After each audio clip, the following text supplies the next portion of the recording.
Ladies and gentlemen, your hero has arrived again. I am your host, Joe Madness, and welcome to the Madness Wrestling Report. I am today joined by Mr. SG3. What's going on, guys? It's a daily dose of vitamin C, me, SG3. And I am joined by. Hello, everybody. I am the oldest man of the game. I'm Old Man RJ. And there you go. Let's kick it off to the report, the Madness Report, I tell you. So first off, King of the Ring prediction, guys, men and women. Let's start off with the women, exactly. So who do we have left? We have Lyra Valkyria versus Io Sky. And then in the other side, we have Nia Jax versus Bianca Belair. Interesting. Now we're down to a couple left, down to 4. What do you guys think? What are you guys' prediction at this point? Do you see Valkyria beating Io Sky, or do you see Io Sky coming out victorious and getting her back into that title scene once again? I think right now Lyra is going to surprise everybody. So I feel like Lyra is going to beat Io. Really? And I feel like Bianca is going to lose to Nia, yeah. And I think it's going to be Nia Jax and Lyra going at it at the Queen for the crown. So, like I always say, you do need a face, you do need a heel. WWE's a little bit old school in that way. So I do see you need a face, you do need a heel. You really don't see face versus face in the company. Nah, not at all. So it does make sense. But then again, Io Sky is a heel. And a very big one, too, for the company right now. Yeah, so it could also see Io Sky winning, and we could also see Bianca Belair winning. And there'll be a championship rematch right there between both of them. Yep. And that'll be interesting to see a little rematch, little grudge match, you know. What do you think, SG3? Honestly, I'm going to sit here and say Bianca wins. Okay. And then Nia wins because I feel like they're trying to. They're facing each other. Yeah. So you won't pay attention to that. It's all good. So it's going to be Nia Jax versus Bianca Belair. And then Valkyria versus Io Sky. So Bianca versus Io. Yeah. Why not? Continue the rivalry. Yeah. That's what I say. I say it makes sense. Grudge match, little rematch. And probably with Bianca's leg and all that whole story of her leg being in pain. SummerSlam. It really catapulted to SummerSlam because you know what? You beat us for the title. Now it's our turn to take back what's ours. Mm-hmm. So that's gonna be that should be like a focus on it. And even though Asuka is out, Damage Control is still hot. Yeah. Damage Control is still the best thing on Raw. And honestly, dude, because of the draft, I think Raw did come out dominant on this one, drafting Damage Control. They really did. Yeah, so I really think Io Sky's going to take it. I would like to see that rematch. I don't mind seeing Nia Jax in the title. I mean, not title scene, Queen of the Ring. Queen of the Ring. Sorry. I feel like I used to badmouth her, you know? I would say it because of all the things that she did, like people she injured carelessly and all that. But I feel like she's actually living up to being a real proper wrestler now. Well, I feel like she left, she trained, she did lose a lot of, like a couple of pounds, which has nothing to do with appearance, but it's more of her trying to be able to do more maneuvers, I guess you could say. Mm-hmm. So she has been a lot safe workers, and she's actually been a lot more entertaining to watch. And that's why I feel like she's getting that push. I think is the push that she kind of like deserves nowadays. Yeah. And I think this is a good push for her to, you know, she's supposed to be this dominant woman. Why not with that knee that Bianca Belair is complaining about right now? Mm-hmm. Yeah. Nia could say, oh, well, I beat you. But Bianca could go on now telling everybody, well, she beat me because I had a bad knee. Yeah, that's actually a good point. I don't know about you guys, though, but I do love seeing Nia wrestle. Like, she's just very entertaining. She plays up to the crowd. You know, she's like that old school heel. Jade's daughter. Mm-hmm. I mean, yeah, dude. Jade's daughter just played into it too. It's just everything. Your mom sucks. No, she doesn't.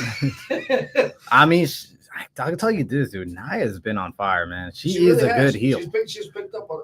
I think she's more like the anti-hero though, because some people love her, some people hate her. You know, some people are like, I like what she's doing, I don't like what she's doing. So she's like the anti one. You don't know which way you want to go with her. Yeah, and it makes sense. Like if you're gonna put the crown on somebody, you're either gonna go with Lyra because she's new and you want to put it on somebody who's just beginning to come up, or you're gonna put it on Nia, who has been gone, coming back, and she could use that crown as a push for herself. Honestly, I wouldn't mind seeing that. But then again, at the same time, you still got Io, you still got Lyra, You got and you Bianca. got Bianca. It's a tough sell. Yeah. I'll be real. At first I didn't think about it. I thought obvious would be like Bianca or Jade. I had Jade in my well, mind. Jade, yeah, personally, but at the same time, I think they're trying to like slowly build up Jade to that picture. And probably not make it too boring where everything's predictable for her. Yeah, because okay, so put it this way: when she was in AEW, she went for the title scene pretty quick, and Really quick. yeah, and rightfully so, because she did look the part. They did push her like a monster. So when she debuted, she went into that Shaquille O'Neal, versus Cody Rhodes feud that they had going on. And then from there, she got pushed to the top, rightfully so. So why copy that? Why mimic it? It worked. Doesn't mean it's going to work again. You're going to get the fans eventually bored of her, like you said. Mm-hmm. So better off just slowly build her up, man. Take your time. Ain't nothing wrong. Everything's fine. Everything's perfect right now. I like the fact that she's accepting it. So even she said her like, y'all can say what y'all want about my career, but understand where I was. Now look at where I'm at now. Right. And now that I think about it, I could actually see Nia winning because Bianca has the belt, has the women's tag. Nia doesn't have anything, so I could see her moving forward and then seeing the victor from Valkyria or Io Sky moving on and facing her. And don't forget one thing that we all are forgetting. How did Nia defeat Jade Cargill? By DQ. Yep. She did. She did So by DQ. Absolutely. I feel like Jade is going to cost Bianca the match. Yeah, I could see that. But they're still champions, though. Yeah, they are. But DQ, Jade could come in and do something to Nia. Referee catches it and says, okay, that's it, DQ. It's over. And it builds that, it can start building that little, like, rivalry between little Bianca and Jade. intense. Yeah. Like, be like, don't worry about it. I forgive you. But then in the back of her head, like, really? Like, yeah, like you couldn't beat her, you couldn't win the Queen of the Ring, so you had to cost me mine. Yeah, take my spotlight from me. Yeah. So I feel like this is perfect for Bianca to start turning into the heel. And I think she'll play a great heel. I really do. I mean, God, she looks the part, and honestly, oh, dude, she's got the mic show. Yeah, she got the hair. Alrighty, guys. So let's move on to the men's section. Let's move on to first match. This is actually one of my favorites, even though we did see a rematch. Jay versus Gunther. Who do you got? You got Yeet. What about you? No Yeet? I'm going to have to go with Gunther. No Yeet. No Yeet. No Yeet. Reason why I feel like Gunther is going to do it because he had the biggest Intercontinental Championship run in history. He was built like a monster. Yeah, he surpassed the Honky Tonk Man. Yeah. Thank you, Santino Marella. I was like, all right, I was going to say, what were you going there for? He surpassed the Honky Tonk Man in this reign. So why not give him something to solidify the fact that he is this monster in the company? Dude, I mean, since Brock left, honestly, dude, Gunther's been on fire. He's been a badass. Yeah, why not? Why not push him to the top, man? At this point, I mean, who was the last King of the Ring winner? Was that Baron Corbin? Xavier Woods, no? It was either Xavier Woods. Corbin. It was Corbin. Yeah, it was Xavier then Corbin. But look at them both, man. It's been a joke. It's that whole crown has been a joke. Yeah. So why not have Gunther win and bring back that charismatic part of King of the Ring? Bring back that Stone Cold Steve Austin type of vibe. The Triple H one when he became king. I mean, put importance to what that crown was back in the day. Back in the day, said you're building a new star. Yeah. This is the guy that you could build it with. This is your world champion right here. Yeah. Your future. I feel like he already has it, though. So this is my thing. I feel like he already has it. He already had, like, the last spot with Cody the year before. Yeah. Won Intercontinental title. Had a hell of a run. Better than anyone we've seen in recent years. Who did he beat for the IC belt? I believe he actually beat Shinsuke Nakamura. Yeah. If I'm not okay. mistaken, he beat Shinsuke. And then he just took it off into a whole new height. So at this point, it's like, you have something there. And don't get me wrong. It would be awesome to see him at least get to where he's at right now. However, you have a story that's being built. That's where I'm going with it. With the Heat? Yeah. Yeah, but at the same time, it's like, and nothing to take away from Jey Uso. I just don't see him as the guy yet. He's more of a mid main event guy and a top mid at best. It's, you know what though? It's at this point, his merchandise is selling. Fans are loving his entrance. Fans are going everywhere with it. Like everywhere you go, it's like we're all yeeting, literally. It's like I am even wearing the yeet, but it's like you're doing it, you're having fun with it, you're enjoying it. It's something that you haven't seen. I think the last time you have something like this was about Rusev Day. LLA night. Yeah, it's the same thing, bro. Like, I'm not trying to be bogus. I do like Jey Uso. I'm a big fan. Don't get me wrong. I'm also a big fan of LA Knight. But it's just the same thing we've seen years after years after years. And you're right. It could be like Rusev Day. It could be like, who else am I mean? It's in Damian Sandow. There's a bunch of guys we can name off right now, but let's not get into that. R-Truth for the longest time. R-Truth. It's just like we've seen this, bro. And don't get me wrong, I do want to see Jay in the title scene. I just don't think right now it's the time. That's what I'm saying. He's not going to be in the title scene. You're not making him a title, but you're still giving him something. Yeah. So you're still putting him out there. And you're still making him like, you know what, guys, we haven't forgotten about this guy, because they still haven't forgotten really about LA Knight. They're still trying to make him like that one guy, like, hey, I'm coming up. Yeah, I'm going to go against everything. I'm going to fight every single obstacle that's in my way, and I'm going to come up to the top. And when he wins it, we're all going to cheer.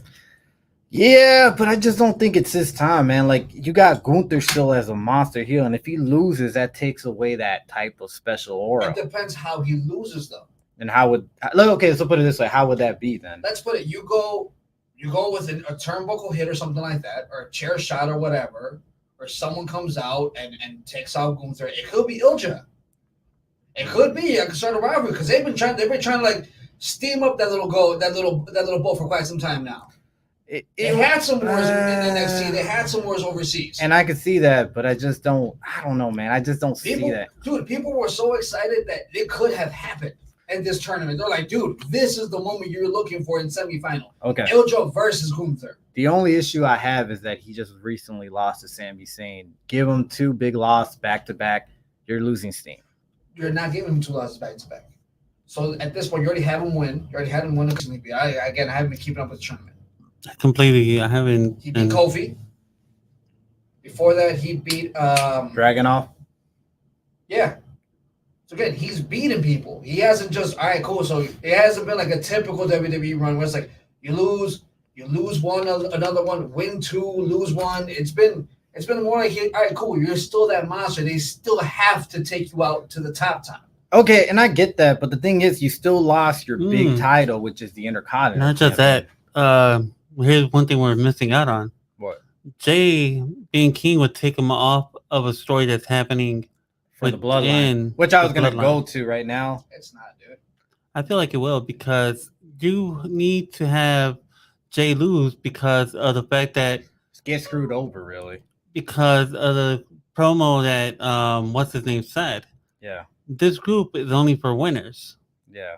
With Jay losing, they could do a whole promo about how this is why Jay doesn't belong in the bloodline. Yeah. So put it this way, I'm not saying I don't want to see it. I just don't think it's gonna happen. I think Gunther's gonna win again, and they're gonna push him because at this point you lost your Intercontinental Champion, your big title, and if you keep losing your big wins, it doesn't matter who you beat in the process. When it comes to shove, you're losing. You're losing steam. Now you're basically doing what they did to Braun Strowman, years back. Brodus Clay, like all your big monsters, just losing the steam. Now, can Jay lose and still be successful? Of course. I feel like that's what's gonna happen. Because we all forget that Jay can lose, but he can still come out and win the championship. Look at Rob Van Dam, who lost to Brock Lesnar. Yeah. At the finals, and he still went on to beat John Cena later on for the championship. Years later he did actually. Yeah. And I think this, in my mind, I think Gunther needs this more because the fact that he lost the Intercontinental title, but you still need to build this guy up. And so you're right. And then Imperium would be a good way to have him now come out with the same promo that he has, but now they're not just going to call him Gunther; they're going to call him King Gunther. King Gunther would sound pretty good. King Jay would sound good. Yeah. Now we'll go back to this. We'll rewind this back. Let's go to the next one. Tonga versus Orton. Now, predictions, guys. Now, let's just say this. You go for Jay, right? Yeah. Do you see Tonga winning? Okay, so tell me why though. Because you already are setting up for a big SummerSlam match. Okay. Think about that. They're talking about new bloodline versus old bloodline. Right. They've been talking about it for a while. It's been steaming. It's been sitting in that pot for a while now. At this point, you have Tonga win. Final's going to be Tonga versus Jay. Okay. They're going to old bloodline or new bloodline is going to come out trying to screw out Jay. The Civil War. Yeah. And here comes Jimmy. Right. Jimmy makes that appearance that we've been waiting for him to come back. Because remember, they're not taking the shot at Jay. They're taking the shot at Jimmy. At Jimmy at the moment, yeah. So that all shot is all to Jimmy right now. And Jimmy's going to come back and say, yo, y'all didn't want to see me. Cool, I'm still back with my brother now. Yeah. I can see that. But at this point, dude, what else can you give to Orton? Orton's got everything in that company. Yeah, but he's not going to win King of the Ring. Orton has to lose. Yeah. So put it this way. We got to chat real quick. Hello, all. Angela, hello. Hello, Good Angela. to see you. Thank you very much. So put it this way. Orton's not going to win King of the Ring. But I think he's going to advance because the reason why you need a face versus a monster heel, you need Gunther versus Orton to happen, man. Because let's put it this way. If you want someone to push Gunther to the top, who's your top guy in WWE right now? Cody Rhodes. And besides Cody Rhodes, it's really Orton at this point. Like years past, I mean, like, yeah, Cena's gone, everybody else is gone, but it's really Orton at this point. And here's one key figure. Have you not noticed that Orton keeps grabbing his back after matches, during matches? Yeah, he's been playing that injury pretty well so far. So let's put it this way. Why not put Gunther versus Orton at the main event of King of the Ring and have Gunther just break his freaking back? Play up to that injury. Make him look like a monster and defeat the Legend Killer himself. Defeat the Viper himself. What a win would that be? It's kind of like when freaking, what's his name? Brock beat Hulk Hogan. That was a big name for Brock in those days. Yeah. Yeah, 2002, yeah. Yeah. So, I mean, I personally think that might happen, but could I see Jay versus Tama Tonga? Yeah. That's the thing about this right now. The thing I like about this year's King of the Ring is like you can have either or can happen. You can have Jay versus Tama, or you can have Gunther versus Randy Orton. But what about Jacob Fatu? You think he'll probably make an appearance? Could be. Could. At some point, don't you think he might appear maybe against Jay? No, not Orton. No. Jay. I think against Jay. Victory? Yes. I feel like he's gonna do something there with the new bloodline for that specific reason. Because it's like we're the new guys. Yeah. We have now Tama, we have me, and we have Solo. Nothing but big, just strong man. Just honestly, they're just nothing but muscle, nothing but power. What do you guys have? You bring in Jacob, and out of blue, here comes back Roman. Yeah, it could be. I mean, that's the thing, though. When are they going to bring out the rest of the guys? Is my question. I think they're building it little by little. Like you don't want to have them all appear at once because then it kind of kills the idea of the story. Yeah, because we still got one brother left from the New Japan. Hayaloa. Yeah, there we go. I always have a hard time pronouncing that. Hayaloa, he's 6'8". He's a monster type of dude. Imagine him coming in and interfering in one of these matches. His contract is about to expire pretty soon, actually. So it'll be kind of badass to have Haku's sons in one side and then have, of course, Rakishi's sons in the other. Yeah. And the only one that stays with Haku's sons is one of Rikishi's youngest, which would be Sokoa. Have you guys not like his new suit? The new way he looks, like his new attitude, bro. He's really trying to play that part. Like I seen him on SmackDown. Like the way he looks, I'm like, damn, this guy is starting to get into character finally. Now we haven't really seen him speak so much since NXT, so it's kind of nice for him to finally grab the mic and start talking away. Start trying to play into that Roman Reigns type of character with Paul Heyman. That's what I like about him. That he's not following in his brother's steps, like talking like his brothers or anything. He sounds more like a Roman Reigns dominant villain type of stuff. Yeah, that's what he's been billed as. He's been billed like from the moment he came in. You're bulldog. You're the kind of bull where you see red, you want to take it out. Let's go ahead and go. And they've been pushing it to the point where they even said at WrestleMania or in other pay-per-views, this is the next head of the bloodline. This is the next. He's being. Pushes that. Yeah. It's head of the table. Oh yeah. I mean, dude, when the dude came out on Friday, I was like, at first I've been kind of concerned because I'm like, can Sikoa really survive? Can he really be the next main event type of guy? Because put it this way, if Jacob Fatu comes, whether he aligns himself with the bloodline or not, I mean, let's put it this way, between old and new, if he aligns himself either one, it's bad. It's bad for Sikoa. Because put it this way, Jacob Fatu is very charismatic. He's a freaking great wrestler. He's going to take that spotlight away from Sikoa. Let's just put it that way. So Sikoa had to step up his game. And that was my worry. I'm just like, how is Sikoa going to survive against Jacob Fatu? He's not. Their fans are going to go cheering for Jacob Fatu most of the time. And Sikoa is going to get lost in that shuffle. Well, but Jacob Fatu is actually the one pulling the strings behind everything. So you're saying he's the pretty much the creative of the creative? Yeah. No, I mean for the bloodline, like the head of the table, really. The new head of the table. There's many ways this go about, and that's the thing with the bloodline. We don't know what's gonna happen. No, as years come, we've seen the craziest amount of shit happen between the storyline, and it's just crazy. But it gives me hope seeing him on Friday coming out in that red suit. I seen pictures of him getting compared to the Weeknd, which was funny. Yeah, say weekend, which is funny. It's hilarious, but he's bringing that charismatic, bro. Like when he started talking, I'm like, damn. People are making memes of you. It works. It works. You're working. You're doing something good. Yeah. I mean, look at Chris Jericho. Years later, we still make memes about this guy. Yeah. But I like it. I do like it. I just don't see. I don't know. In the perfect world, bro. Honestly, I would like to see Jay versus Tama Tonga. But they really want Gunther to be the head guy, and Orton would be a perfect guy to get put over. Personally, and Orton's been showing that back injury constantly. There's been pictures, have been worrisome about him, always holding his back. Why not just get destroyed? Why not have Gunther destroy him, and that's it? While at the same time, you could screw over Jay, and then Orton could win clean thanks to the help of Jay, since Jay kind of owes him one. Yeah. So, but hey, anything could happen. In the end of the day, your predictions could be right. And then later on, you could be like, bam, I got you guys.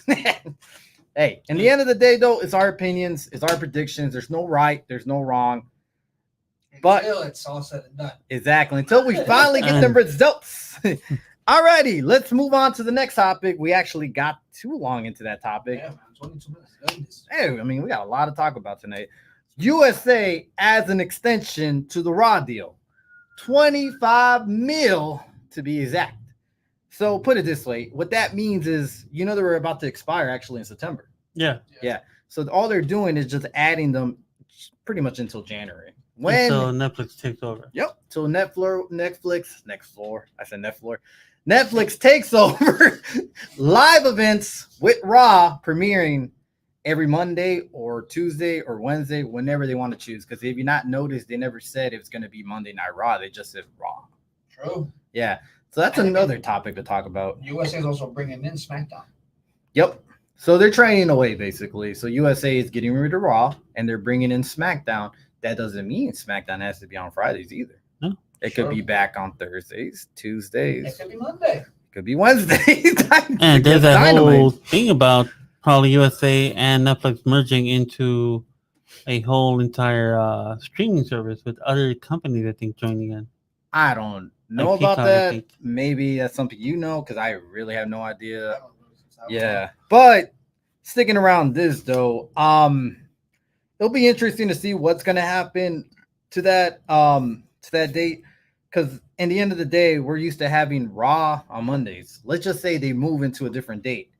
Not only that, but let's say when they move to Netflix, do you think they're going to drop in ratings? Or you think this is going to increase? I think it'll increase because, one, you have a lot more people catching on to the streaming service.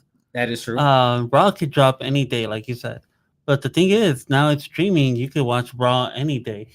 If you guys been keeping up on ratings for Raw and SmackDown's been being Raw constantly. I mean, but it's been a while that they've been doing it. Yeah. And it's not like something that's just brand spanking new. Man, it's been going on for a while now. For a while. So do you think that's the reason why they're trying to move away from, TV broadcasts, like at least for like let's test the waters, dip our toes into Netflix. I think this is more let's dip our toes because when they did their own thing, it wasn't one of those like cool, we're gonna also stream here. It was just like only some pay-per-views. Right. The whole WWE network, and we saw how that ended up, which was good. Now at this point, if they're really trying to keep expanding themselves and keep growing, I can see how they're like dropping more F-bombs and more just curse words and like type of matches in Raw than they are in SmackDown. Right. So you want that TVMA deal where you know what, dude, we're not going to be blurred out anymore. But we're not going to be us because you have The Rock, who's more for Raw than he is for SmackDown. He always try to appear more on Raw. Yeah.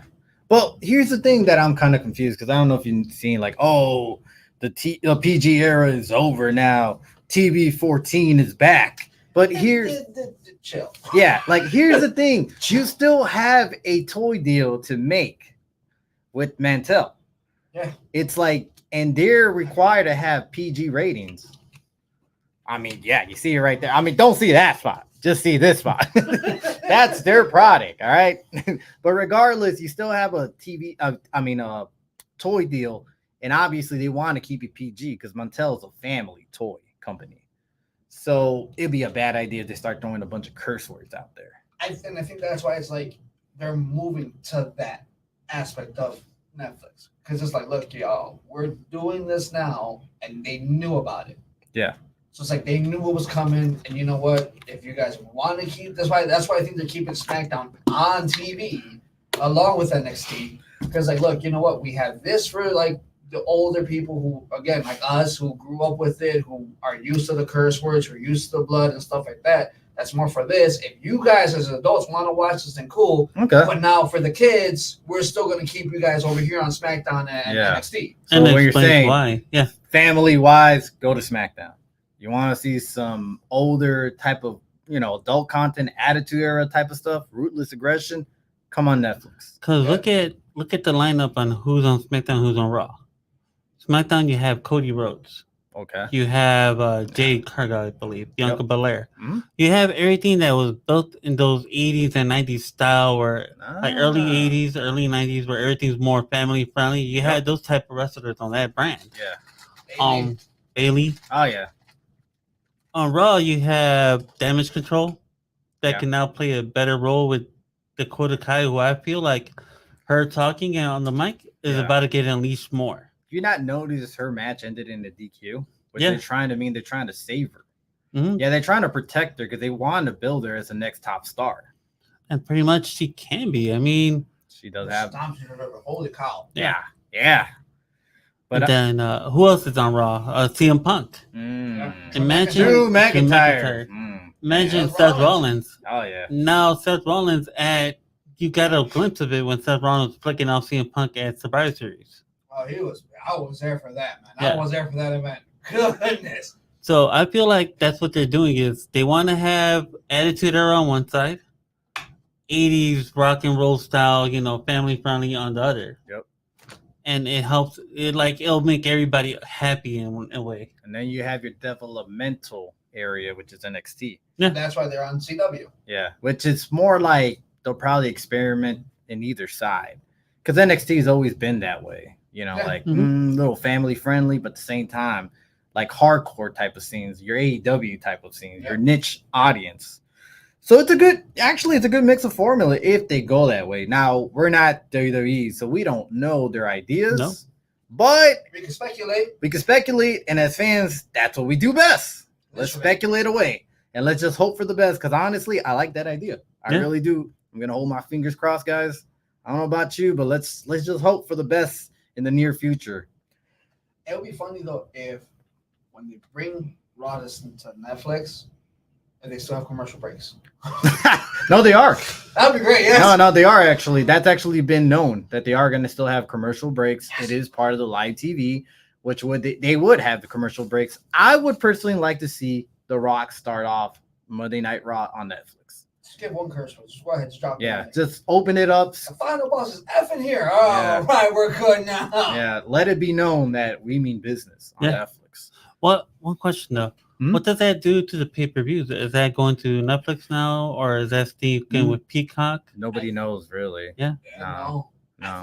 Dude, if I'm not mistaken, though, Peacock bought them for Pay-per-views. I think to like 2030, if I'm not mistaken, Yeah. or something like that. They went deep, dude, with that purchase. So good point. So here's the thing, though, content-wise, that all stay in Peacock. Like I'm guessing if they, I feel like the library stays with Peacock. The library and the PLD stay with Peacock, but the Raws jump to Netflix. So that's starting the thing. in 2025, though. Yeah. So I don't know about you guys, but I used to watch the network back in the day. They did a better job on products than Peacock does today.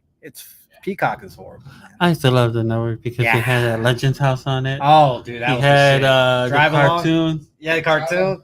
Yeah, I used to love the Camp WE. Table of Three. Table 3 was always good. I love that, like and when they did the Scott Hall one was in it. Yeah, and it just kept replaying. Yeah. Like all these pay-per-views and all this stuff. It was just insane. It was a lot better than Peacock. Peacock doesn't even improve on anything.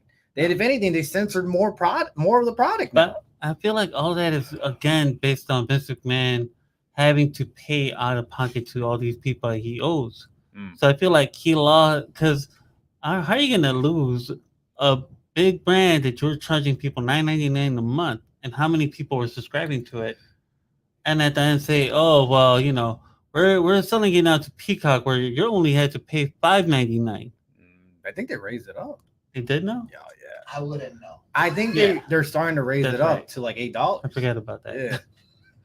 I don't know about that. I don't pay for it like that. So that's another conversation. But either way, something we're going to monitor, something we're going to talk about again in the Madness Report.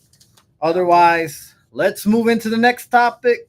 Uncle Howdy has made an appearance on Twitch, guys. 55-minute video. I did not see it because I was at work. I didn't even know about it until you brought it up. Apparently, it was on Thursday. There's this girl. She's a therapist that went missing apparently or something like that, right? And Bray Wyatt, when Bray Wyatt was around. And she was like doing therapies with him at the moment when he became the Fiend. And then all of a sudden she disappeared. Yeah. So now in the new episode on Twitch, they show her and she's doing this home, interviewing thing or whatever the therapist does, a therapy session. Yep.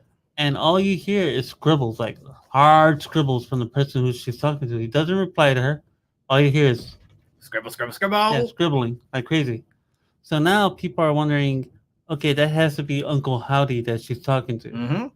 So then they say that at the end of this whole video, she showed them like a piece of paper, like they're here or something like that. So I guess she's referring to the 6. Yep. Now, at the end of it all, they show a little glimpse of a new mask that Uncle Howdy's bringing in. Oh, man. I smell that cooking. Yep. Oh. So the mask has shades. Like, you can't really see it because it's all like that old school black and white with the little, like, old school TV type of thing where it's all like, how do you say it? Like static. Staticky. Yeah. But if you make out, the mask has part of Uncle Howdy, not the hat no more, and the mouth of the Fiend. Oh, man. Okay. Well, are we looking at a fusion here? Yeah, I'm thinking that whatever Uncle Howdy is doing, he's actually fusing the Fiend into himself. So he's basically saying like he has the soul of the Fiend, but he's still Uncle Howdy, and he's creating a new monster that's going to be unleashed. Yeah, so they're finally going to let him in. So in that case, dude, it's the YS6 coming out. Yeah. So have you guys heard rumors who's going to be on the YS6? Well, here's the funny part. I want to interrupt real quick. On the video, on one of the shelves, they showed a Pokemon. The Pokemon was of Eevee. Oh. Okay. So anybody know why there's an Eevee there? Because it could evolve into so many evolutions. It has so many evolutions. Yeah. Not just that, Matt Hardy and Rebby Sky have a daughter named Eevee. Interesting. They also do. That's a good Easter egg. Huh. Yeah. So people think that that's a Easter egg to one of the YS6 might be either Matt or even Jeff Hardy, both of them together. So, I mean, that's a good point. I don't know if you heard the other guys. We have Dexter Loomis, who hasn't appeared on TV in quite a while. Oh, remember, he used to be good known as a kidnapper. Yep, exactly. So it might be why the therapist is missing is Dexter Loomis might have taken her. Mm-hmm. Good pickup on there. And he was doing that for a little bit when he came back. Yep. Yeah. When he came over to Raw against The Miz, he had kind of like did like that little pressure, but they took it away. Yeah. And then you have his partner himself, Eric Rowan. Remember him? He was part of it, and unfortunately, he's kind of the surviving last of Bray Wyatt, like the original Bray The Wyatt. three. Yeah, because in the original the three, you had him, Brody, and of course Bray Wyatt himself. So he's actually the original three and the last surviving member. So of course you got to bring him on. Yeah. And I mean, he did quit his independent scene to come sign a contract and actually train in development currently right now. So obviously that's a given. So we also have Nikki Cross apparently going to make her appearance, which I think she's a good fit. I really do think she's a good fit because she has that lunatic vibe towards her. If you take away her superhero gimmick, which was complete shit. That was still fun though. It was funny, but I wasn't a big fan of that. Nobody was. Nah. And But people were calling for her to be the Sister Abigail back in the day. yeah, they were actually. Remember? But yeah, and then we also have Alexa Bliss eventually making her return. What if Alexa Bliss is the one? You have Howdy, okay. Howdy. But what if she's the one that's actually pulling? She's the new leader of the White Six. Ooh, pulling the strings, huh? Yeah. I mean, because she was controlled by Wyatt, she was. but then at WrestleMania, she's the one that controlled Wyatt at the end. Yeah. Yeah. And she showed up with that new mask and everything. Yeah, I tried to erase that WrestleMania moment, just like a lot of Bray Wyatt's WrestleMania moments, unfortunately. God, that man had a bad WrestleMania moments throughout his career. What did he win? He only won the Cena match. No, he also won that one thing with what's his name, with Matt Hardy. They won this Battle Royal. Yeah, but I mean, other than that, I mean, he was like in a major losing streak every year. Every It WrestleMania. wasn't just that. It was also the fact that they didn't give him anything to do. Yeah. If you think about it, his one quote unquote big match against Randy, the projector that did the worms, that did the maggots and everything. Horrible. So, yeah, that's what I'm like. Actually, he had two big matches. That Fiend one was supposed to be like a revenge match over Orton. I felt like he was supposed to get the win, but Vince was like, no. No, I don't like that guy. Yeah. That's for real. Yeah, that's what he said.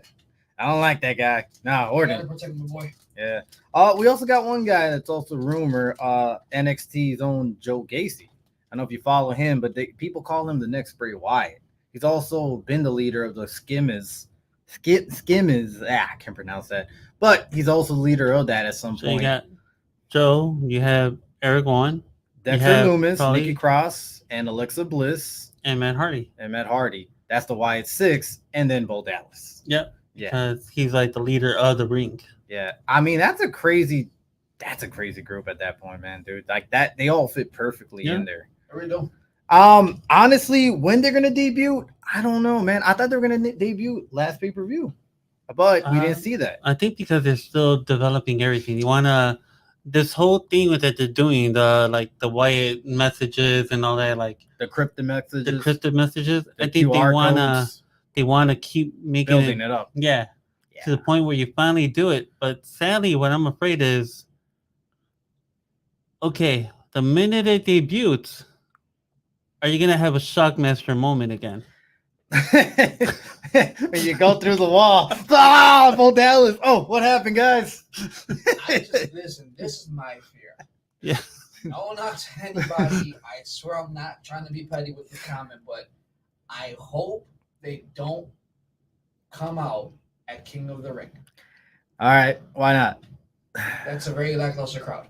Yeah. All right. I'm not trying to be mean, but there is not a lot of oomph there. I would prefer them at a SummerSlam. I would prefer them, even in France. That would have been badass in France, man. In France, the way the crowd was rolling that day, you could have brought him out, man. The crowd would have ate that alive. That's what I said. The last pay-per-view, I'm surprised they didn't come out. Personally, they're gonna have to come out. They're gonna have to start a feud right away, right? How about this? Judgment Day's been growing. They got Carlito in. Maybe they get another member. How about Judgment Day versus the Wyatt Six? How about the Wyatt Six clean up WWE? Goes after the Judgment Day. Yeah. That would be badass. That's what I'm saying. Right now, just don't bring them in Saudi Arabia. Please don't. How about just build the tension? Start breaking them apart. Start going after Dom slowly. Start going after JD McDonough. Start going after Carlito. Start attacking them. Even better. Not attacking, but in their match, playing like a cryptic message. Yeah. Only their matches, only their promos. It's like, dude, why are you guys cutting us off? Boom, there's that message. Why did you guys like black out my match? Boom, there's a message. Like you have like that, just start like the rivalry because it's like you're not there physically, but you're there mentally. And, So put it this way. Sorry. yeah, no. Go ahead. So put it this way. Raw. JD McDonough went to Braun Strowman and said, "We're after you." Yeah. Put it this way. What if they attack Braun Strowman? What if they destroy Braun Strowman? What if Damian Priest just destroys the guy? They beat him up so bad. Next thing you know, lights go off. Bam. Wyatt 6. Back up. Why not? Go after the monster. I mean, he has a lot of history with a lot of them. Yeah. That would be badass. I mean, for them to save him pretty much from there on, basically go after the Judgment Day versus the Wyatt 6. If the Wyatt 6 wins, that would put over them to the top at this point. Right. Yeah. Honestly, I would like to see that. You were going to say something, by the way? With the whole thing that, so Liv Morgan is now becoming the new member of Judgment Day? She's going by association. Probably, yeah. You know, I feel like they're going to kick out Rhea Ripley because Rhea Ripley is becoming a big face now. I wouldn't say, so put it this way, I wouldn't worry about Rhea Ripley. That's going to be like when she comes back, what happened moment. Like, yeah. What did I miss? So, like when people talk, what's going to happen to Rhea? Nothing. She's out. She's gone. When she comes back from her injury, what happened, guys? Where am I at? Am I kicked out? Why do you bring Liv Morgan? You know what I mean? That type of moment. And that revenge tour, she's trying to destroy everything that Rhea has. Right. And she's trying to go after the title. Yeah. And what does Judgment Day want? They want all the titles. I would say at this point, though, the way I see it is I'm going to just toss this little piece into there. She comes back. She gets mad at the fact that Liv's here. But it's like, yo, hold on. We're now facing them. Because there's 2 women in that faction now coming in. Yeah. You have Liv, but who's your second one? Rhea's going to be that second one. Because you need a powerhouse to take out, like, a Nikki Cross or to take out an Alexa Bliss. So that's why it's like... So you're going to see they're going to coexist? They're going to coexist down the road. Yeah, down the road, I feel like they're going to bury the hatchet and just say, you know what, look, guys, we'll fight for Dominic later. That's not important right now. Him and his wannabe Al Capone mustache kind of wannabe person. What do you mean, Eddie Guerrero? Eddie's was a little thicker than after the conversation. Shit. But at this point, it's like, we're now going up against these guys. Put your differences aside. We just need you guys for one match. Make it count. But that's the thing. That all depends on Rhea Ripley's return. Yeah. When she comes back. But I think that's going to be on till later because, I mean, it just happened, and I feel like she's probably going to be out till the end of the year. It could be. Yeah, so it depends on that. So we'll see. A lot of ideas, right? Yeah.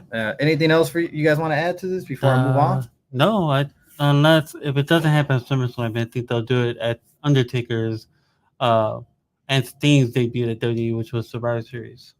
Okay. All right. That's the only thing I could think of. But even before that. But that's the thing. If it's a Survivor Series, that'll be too long. I think fans would just get tired of it. Oh, waiting too long. Yeah. I wouldn't just go that far, but we'll see what happens. Alrighty, guys. So unfortunately, I got some bad news.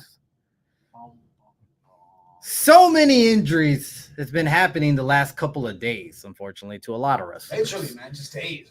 Back to back to back to back. Back to back to back. And the Aerie company, by the way. It's unfortunate. So let's just go on the WWE side and name a few. We got Bobby Lashley. We got Selena Vega. We got Asuka. We got Drew. We got Ivar recently from the Viking Raiders. That was kind of surprising. And we also got Drew McIntyre. And let's go to AEW side. We got Eddie Kingston that just got pulled out from a big match in Double or Nothing against the Elite. Yeah. Unfortunately, he got pulled out, but he did get a replacement, and that is Darby Allin returning right away, which was kind of shocking. I mean, he was supposed to climb Mount Everest. I don't think he's climbing Mount Everest anytime soon. He meant Mount Everest of AEW, you know. All right. Yeah, anyways. We also have Powerhouse Hobb. Dang. Big guy got injured, unfortunately. I like Powerhouse Hobb, man. I like him too. Dang, that sucks. He looks the part. He acts the part, man. It's unfortunate. The guy should get pushed in AEW, but that's another story for another day. This one kind of hurts me, man. The best friend himself, Chuck Taylor, is injured, but not only injured, guys. He's out. He's done. He's done in wrestling. What? Yeah, they announced. So that confused a lot of people because during storyline, they came out and said that, yeah, I put your friend out of misery. You know what I mean? He's out. He's gone. And confused people like, is this a work? And when people were looking into it, no, it's legit. He's done with wrestling. He got injured to a point. I forgot what part of his leg got injured, but to the point where if he has surgery, that's it. It's all over with.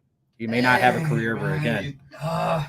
It's unfortunate. He was such a young cat too, unfortunately, man. Yeah, and honestly, dude, the whole best friend thing, I feel like they dropped the ball. They did it too late, this whole feud gimmick between them.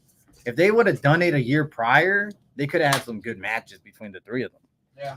Yeah, so it's unfortunate, man. I mean, it's just sad, dude. He was really young. He had a lot left in the tank.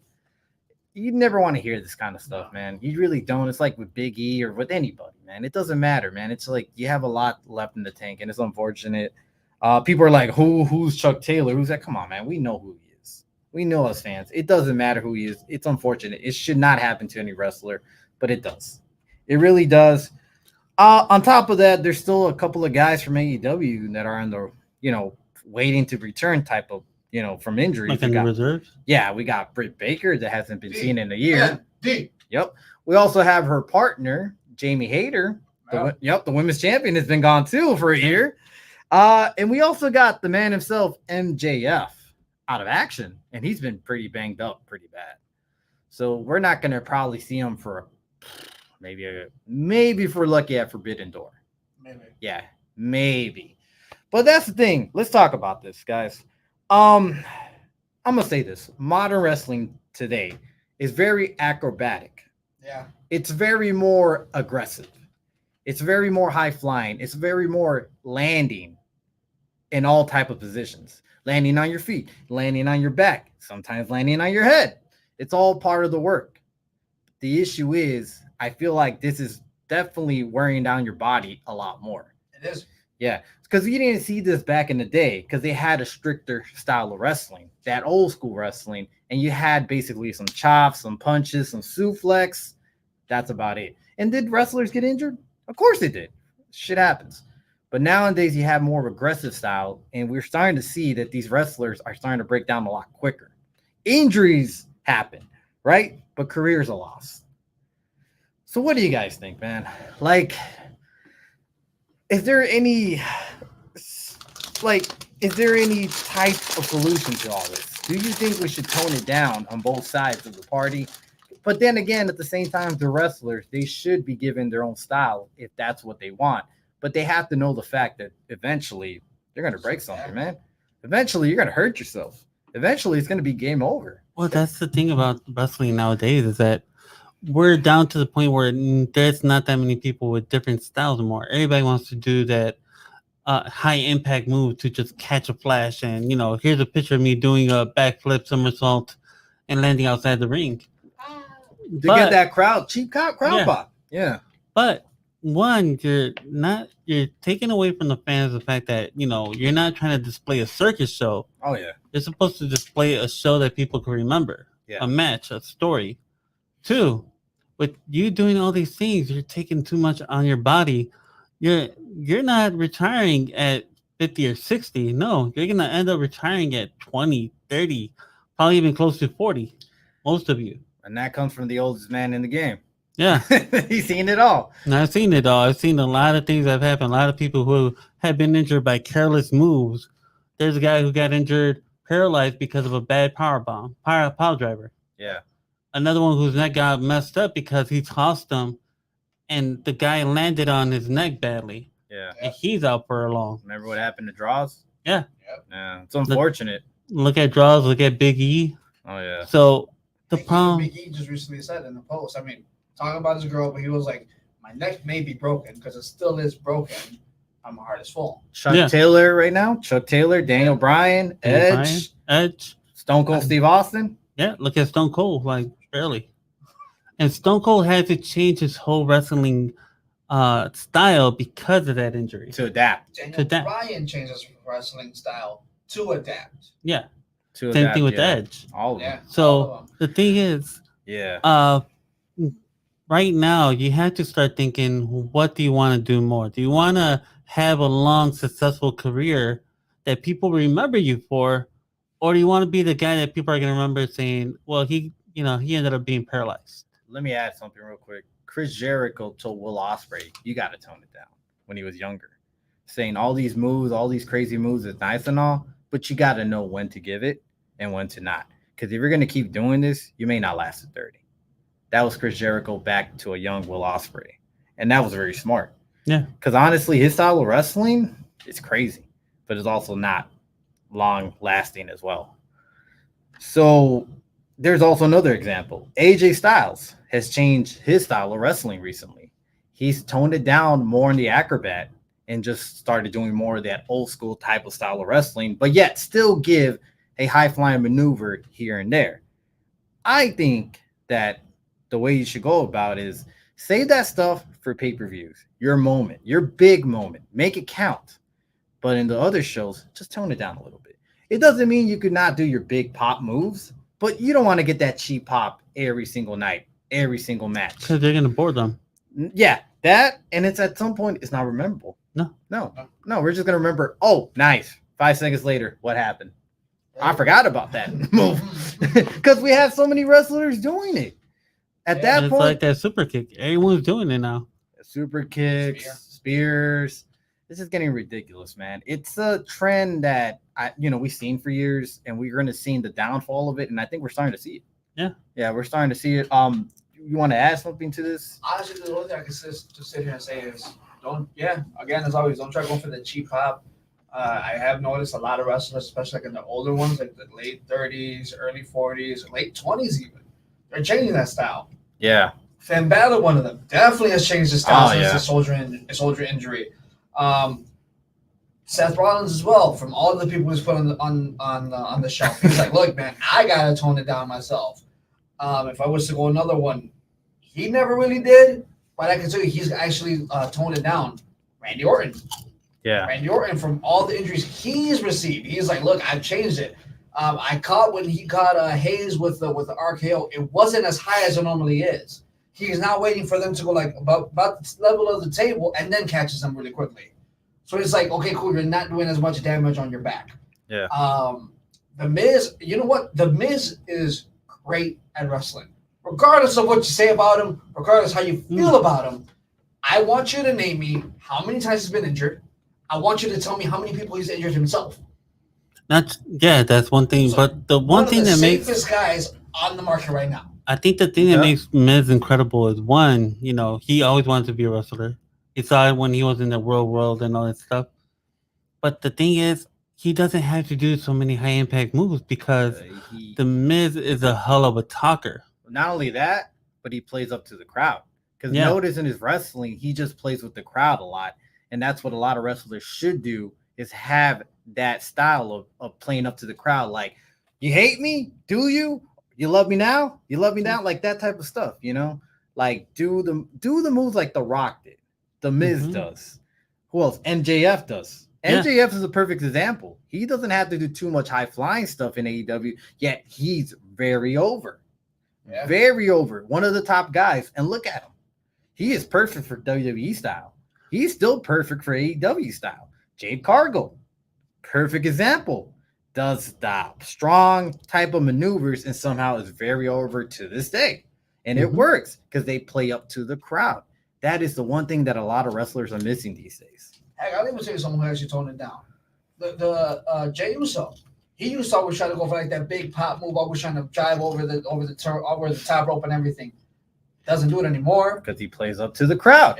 Yep. That is the thing. If you could play up to the crowd, you don't have to do all that. You don't have to go for those cheap pops. You don't have to go for those crazy moves just so people could cheer you on or remember you for at least a night and then forget about you the next night. You just got to play up to the crowd. It's really the psychology of wrestling. And that's what a lot of wrestlers don't understand. And one more, Rey Mysterio. Yeah, too. Toned it down a lot. But that guy's like up there in age. I'm surprised. I'm just saying, as like every 5 years, I want to say every 5 years, there's a different tone style for him. Yeah. At first, it was like the real fast, flashy, dashy. I want to run, kick you here, kick you there, get you ready for this, get you ready for that. And it's like you then started seeing him kind of just take it down a notch, take it down a notch, take it down a notch.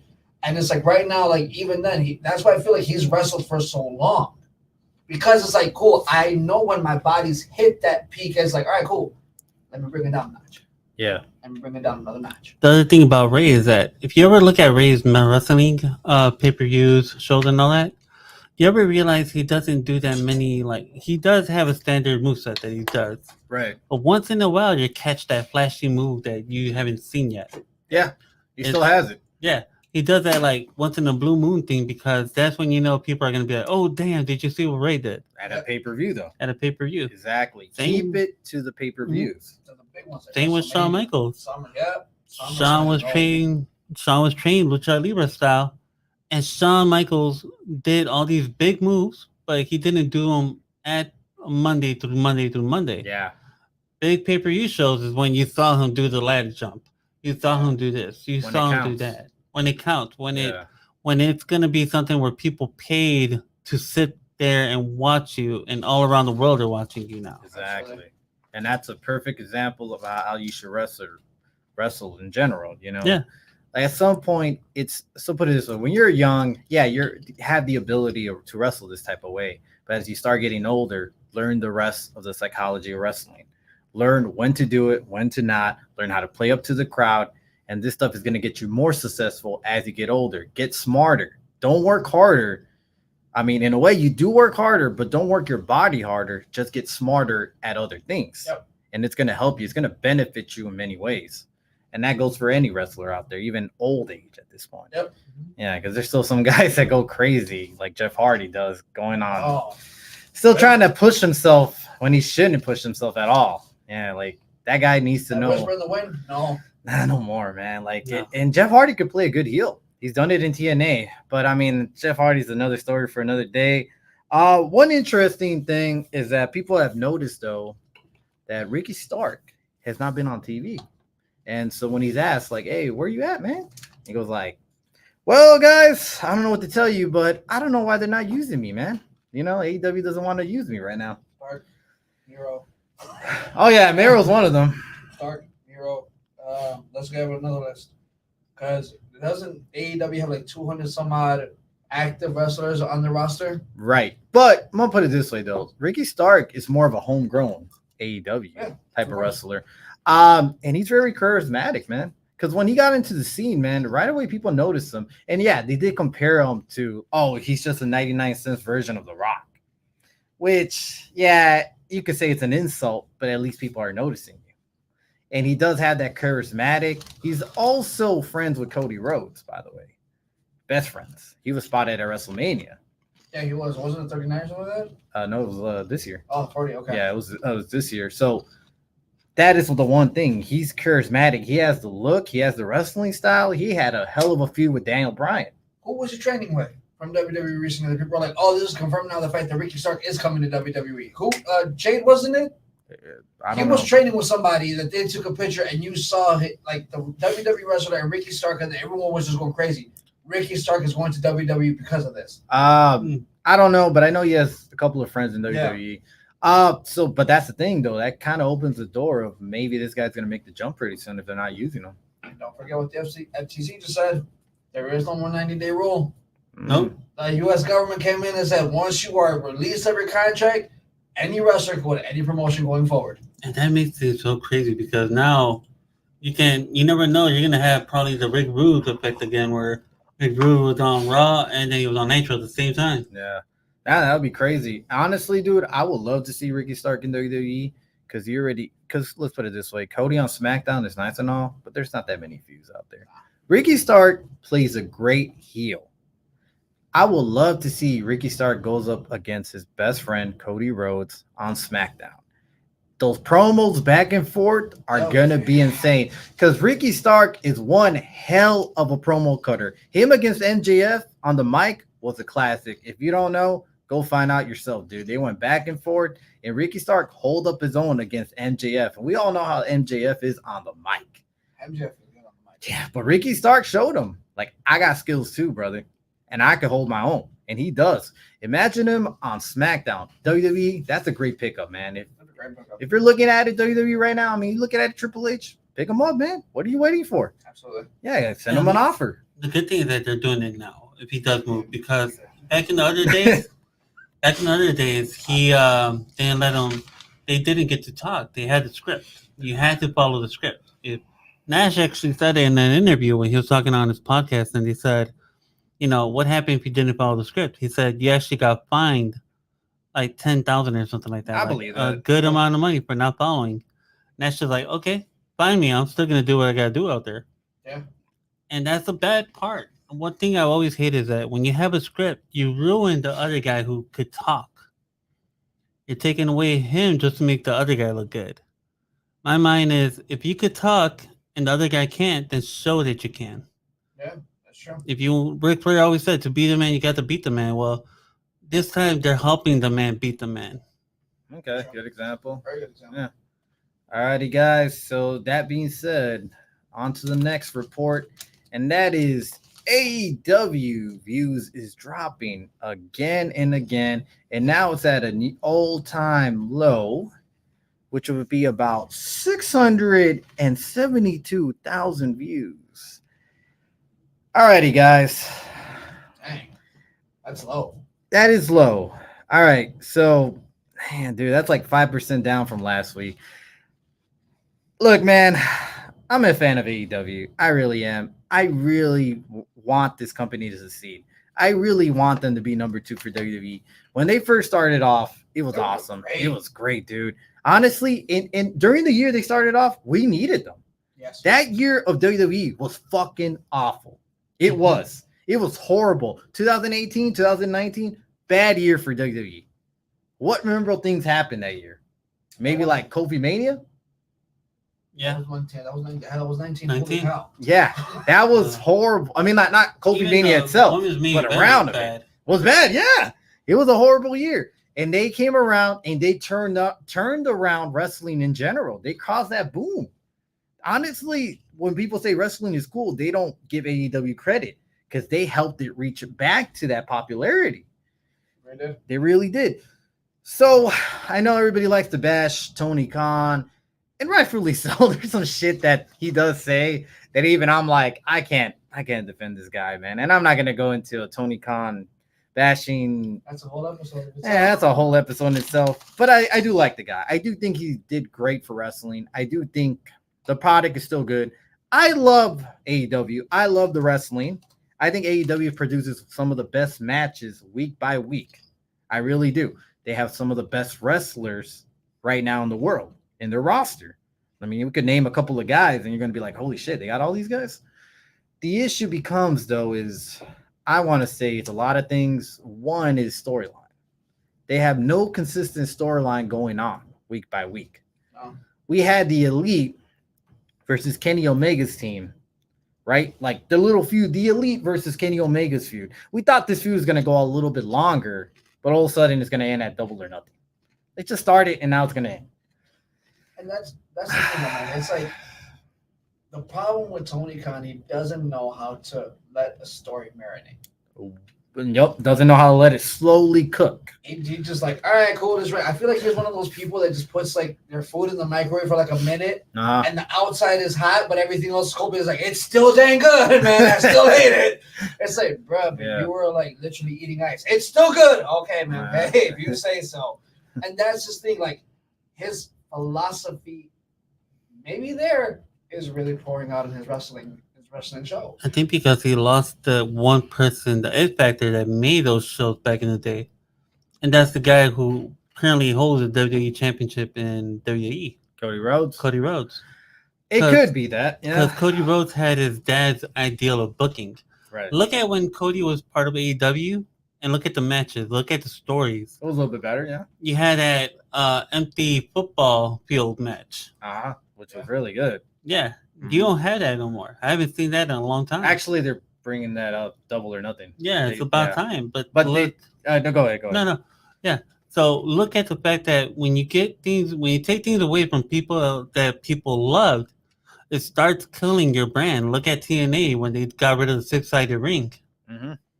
People were like, "Why are you taking something that we wanted to watch?" That and it's just at this point, man, we're getting tired of the WWE jabs. This has been going on since the company started, and it was fun. It was funny, but at some point, it's just like, here we go again, another jab. Or let's release the CM Punk footage. Yeah, it increased ratings, but not by a lot. Honestly, And it only helps CM Punk in the sales. yeah, it helped CM Punk eyes on him, and it did increase ratings for a week, and then it went back down. Mm-hmm. And that's the thing. It's like they're going for cheap pops and viewerships. Now they're trying to sign in all the big wrestlers and try to hope for that cheap pop in viewership. But that's the thing. What is that going to do? That's going to empty out your revenue. That is not going to do any good if you're offering these guys $10 million contracts for like 2 to 4 years. That's not good for the company. That not only that, but that's not good for the morale of the rosters of wrestlers that you have. Your day one AEW wrestlers that are getting paid not as much as these outside guys or women coming into the company. That is going to start some bad blood between wrestlers and between managements. I mean, am I right or wrong? You're right. And I'll still say what I said before. They gotta stop focusing on the big arenas and go back to what actually made them the competition back in 2019. And small little 12, 15,000 people arenas, and go forward from there. Eventually you're gonna get to the next stop. You know what? And at this point, you have like your big ones.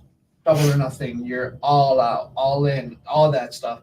Have them at the bigger ones. Just like WWE does. WWE doesn't every single PLE. They don't put them out in a football field. No. Yeah. They know it's not going to sell. Cool. No, of course not. We know where to go when it's time for us to go there. I didn't have to, hey, you know what? Cool. Little one here, little one there, little one there. To me, another concept they could do, you got that show, The Forbidden Door. Yeah. Why not take it to Japan? Which would be actually a pretty good idea. Because if you take it to Japan, you're actually walking into the Forbidden Door. Yeah. With them coming here, it's like, oh yeah, well, Japan, the Japanese wrestlers are coming to our home. Cool. But if you go to Japan, you're making it look like we're entering the Forbidden Door to compete against these guys. Yeah. So that's things and concepts that you don't look at are affecting you. Yeah. Like SG3 said a while ago, you have all these wrestlers that you put on contract, but where's Miro? Right. Why have we had Miro who had a big, So look at all the names that SG3 counted out, and it's like you have all these guys here. Warlord has kind of just been destroyed. So you have all these guys, but you're not utilizing them correctly. Yeah, so put it this way, interesting thing is they actually moving to smaller arenas recently. I think the month of August before All Out, they're actually doing small arenas, what I heard. All In. All Out is actually moved back to the Now Arena. It was at the United Center last year. I was there. It didn't sell out, but it was kind of packed, but it didn't sell out like they expected. So now they're moving back to the Now Arena, which is smaller. Good. That's really good. Yeah, which I know they could sell out at that point. The only issue is this, and I said this last year, it doesn't make sense. Why have All In and then a week later All Out? You're okay, so All Out was your WrestleMania before All In. And then you brought back All In. Now that's your WrestleMania. So why still have All Out? Why have your A and then you have your B, but your B fans are not going to want to see it, not going to want to be there because they're all going to want to be at A.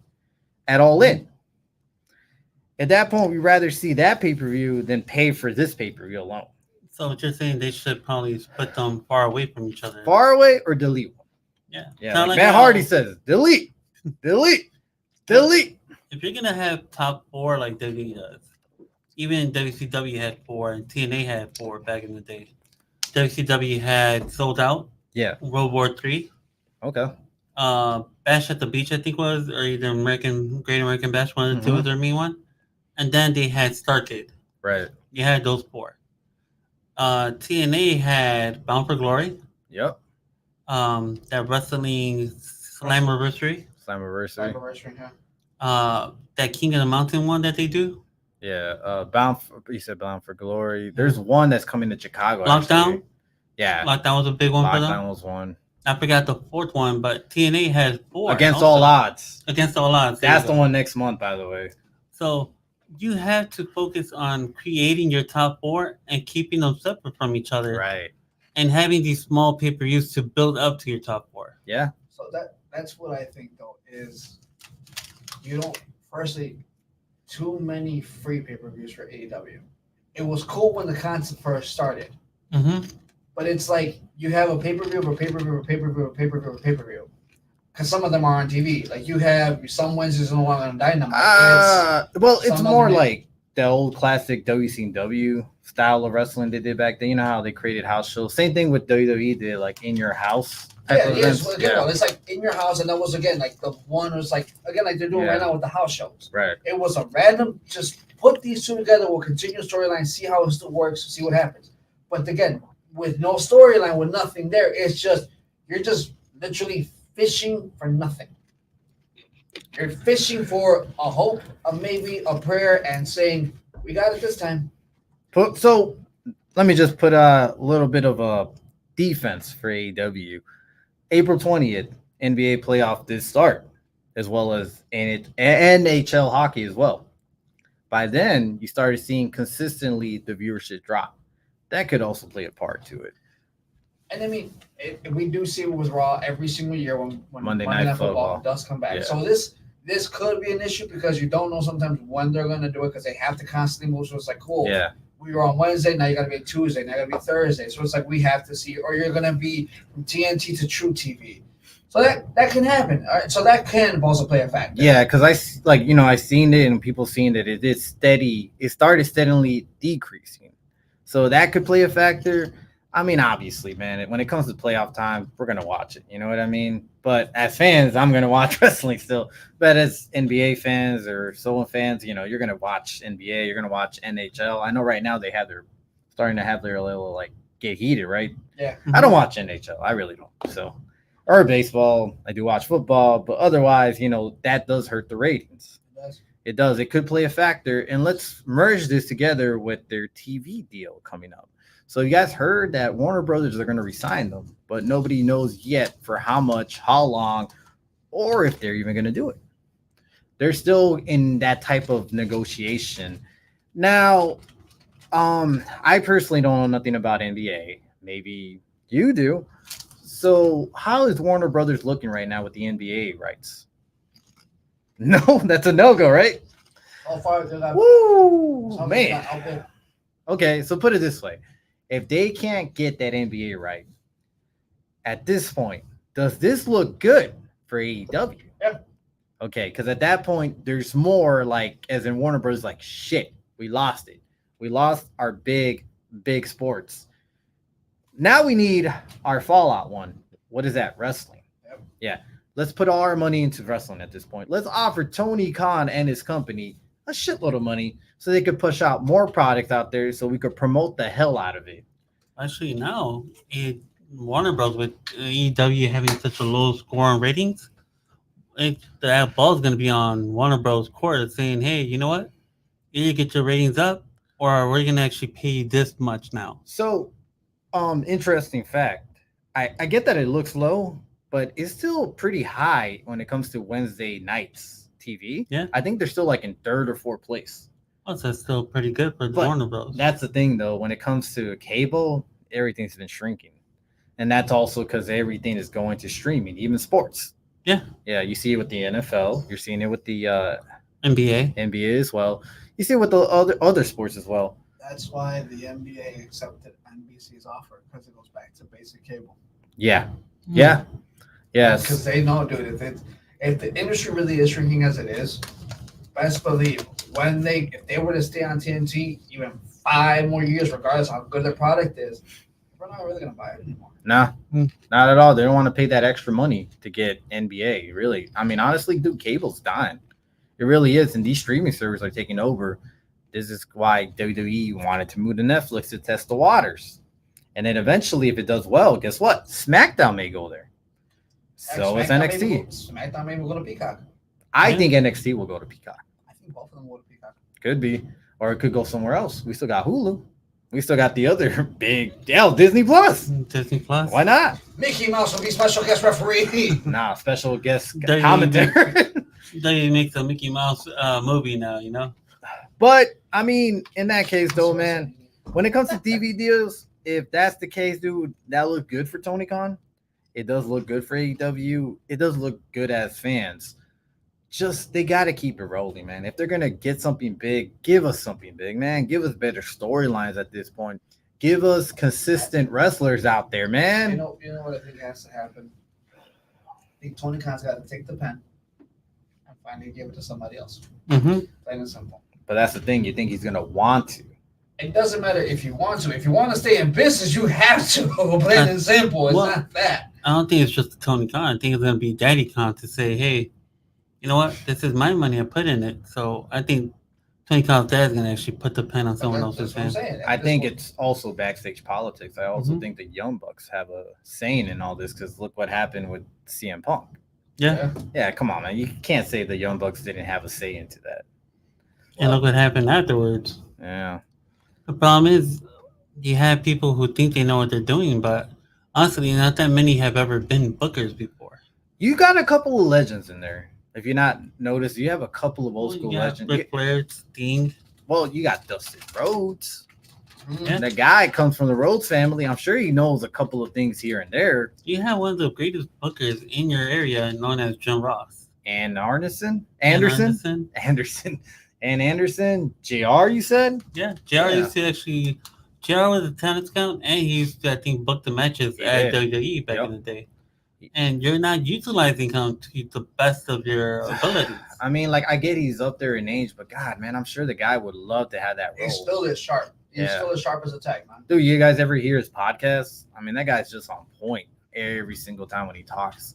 I mean, the guy still has that brain. Hell, man, get Jim Cornette out there. Mm-hmm. He will love to get that company, man. Just give him a little piece of the company. Hell, let him feud with the Young Bucks.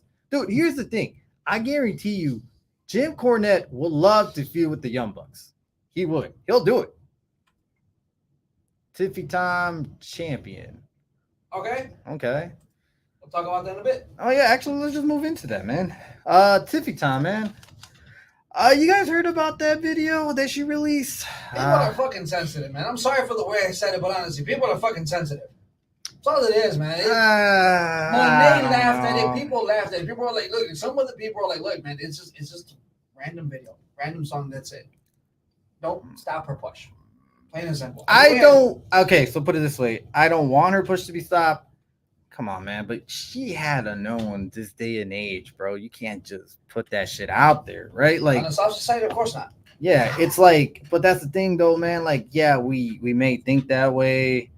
We don't know her intentions. I'm sure it was an accident. I would hope to say. We also got another comment. Survive AJ Styles, the real king of the ring, too. Bro. Okay. Okay. I mean, he's not in there, but yeah, in an alternate universe, I would like that person. I don't know. I was like, I know. Yeah. He would love personally, as a fan, I would love AJ Styles to be king of the ring, although he only has a few years left.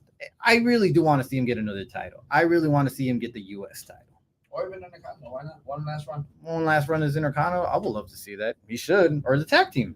Yeah, why not? Yeah, why not, man? You got a bunch of guys there that will love the tag team with AJ Styles. AJ and Randy would be a great tag team. However, let's go back to Tiffy. So, Tiffy Time.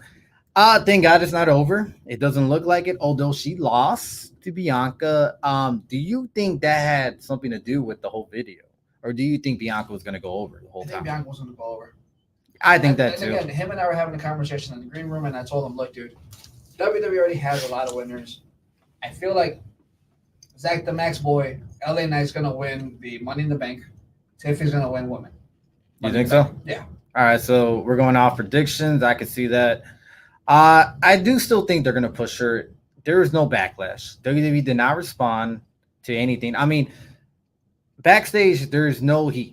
No. There were some rumors that there was a bit of heat, but in the end, they proved that no, we have no heat with her. Like, nobody's mad. Nobody's really, like, And it's just because I don't think it was intentionally bad, but at the same time, there's just some stuff you're not supposed to put out there nowadays. And it's unfortunate, but that's just the day of age of internet. Another comment out there. Do you believe Selena Vega will return? Yeah, of course. I mean, but who knows with their injury at this point? She's gonna return, but she's gonna return. She's not going anywhere. She's coming back. She's gonna return to the LWO. If they're still in LWO. So, little thing is that her and Kevin Owens had a conversation where she was like, Kevin, come on over. LW Owens or whatever. And Owens was like, I'm up for it. I'm down. I'm game. We'll see what happens. A non-Hispanic in the LWO. Why not, man? He's a Canadian. What is that? CWO? LCW? I mean, Latino Canadian order. Why not? I do think Selena Vega's will return, but she's on our injury list. So unfortunately, she just recently got injured. I don't know how long she's gonna be out. What's the severity of the injury and all, but it's unfortunate, man. She does have a lot of charisma on her. Yeah. You can still do a lot of manager roles with her, but who knows if she's gonna return or if there's gonna be an LWO at that point. True. But if they want to sell merchandise, why not? Yeah. But as far as Tiffy Time, anything else you guys want to add? Because thank God it's not canceled. I was just about to say, thank God it's not canceled, man. But there's some stuff you got to watch out for as a wrestler. You can't just throw stuff out there, man. Because look at so many wrestlers that got, in trouble for that recently. Yeah. You got to be careful with social media. You got to be smart. Really, you got to have what is it called? Public.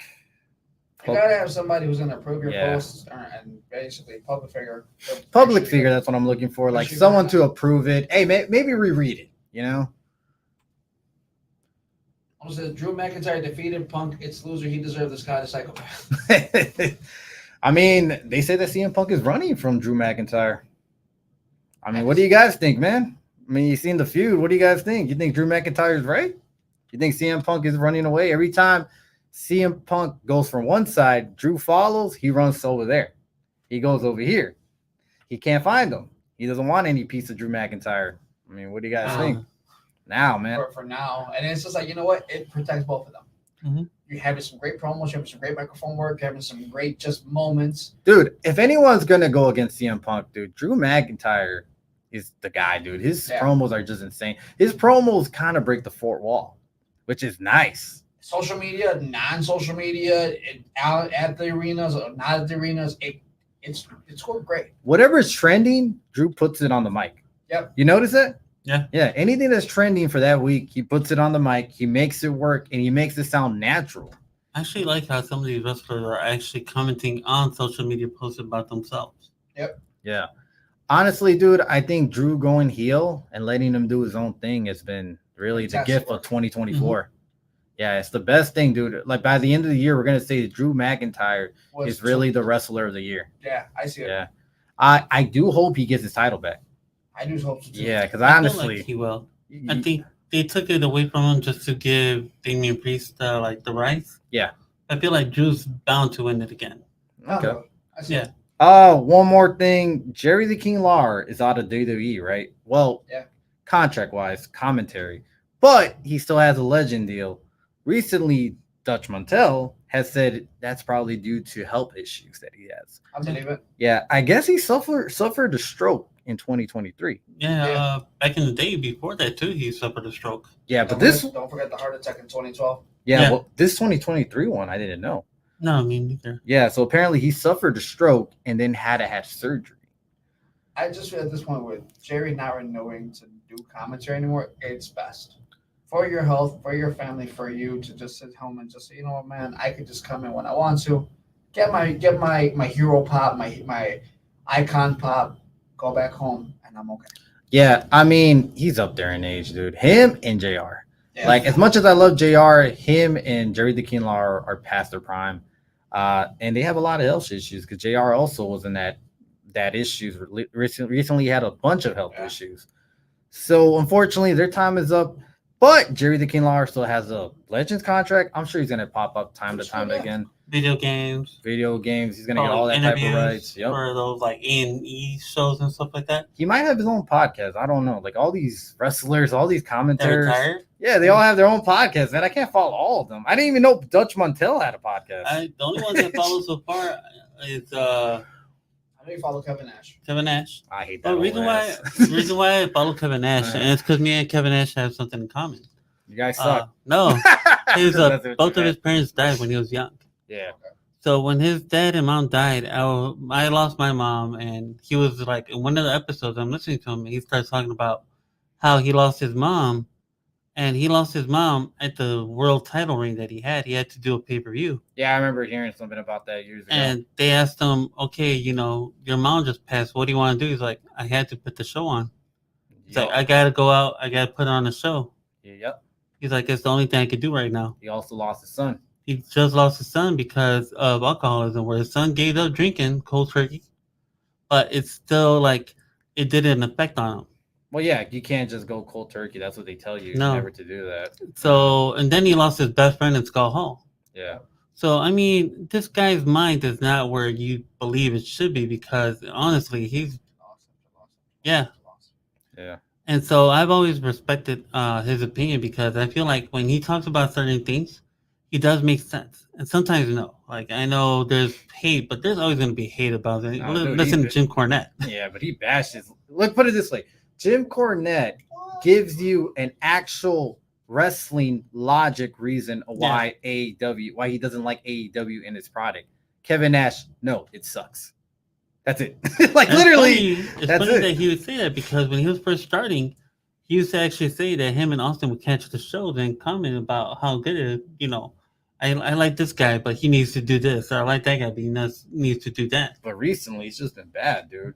I Like, think- yeah, recently in general, dude, I think his podcast, because there's a lot of quotes from there. It just looks like he's kind of giving up. Yeah, controversy. I feel like he does it just so that people could come back and listen to it again. I don't listen to it Because anymore. listen to the fact that Yeah.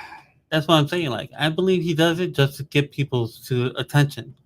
That can happen. But I mean, as fans, though, we want to hear more logical reasons. That's why we go to Cornette. That's why we go to Austin.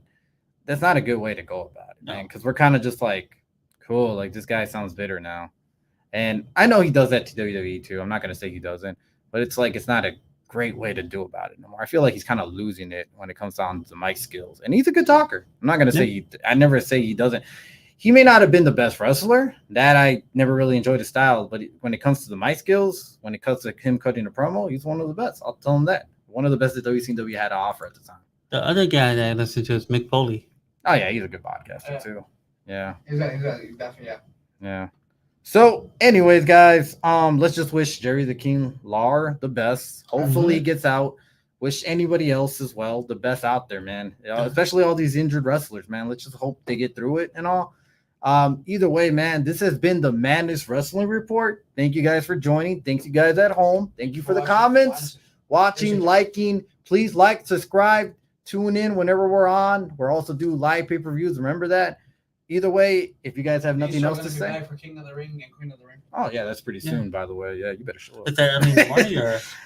Yeah, because it's Yeah, it's around 12, man. So should I turn that back to you and be like, you better show up? I'll be awake. Look, man, just brew the coffee and I'll show up. All right. It's all that matters, man. Coffee's number one. Coffee's number Old one. man drinks coffee and beer at the same time. Oh, no. We got this. Man, your old ass get drunk off of one beer, man. Shut up. Oh man, my old ass gets drunk just by sniffing it. I was about to say, you Oh, break up with damn. That's it, man. Hey, he holds a beer. I'm drunk. Either way, guys, this has been the Madness Wrestling Report. Thanks for tuning in. Like and subscribe, but we'll see you next time. Peace. Peace, love.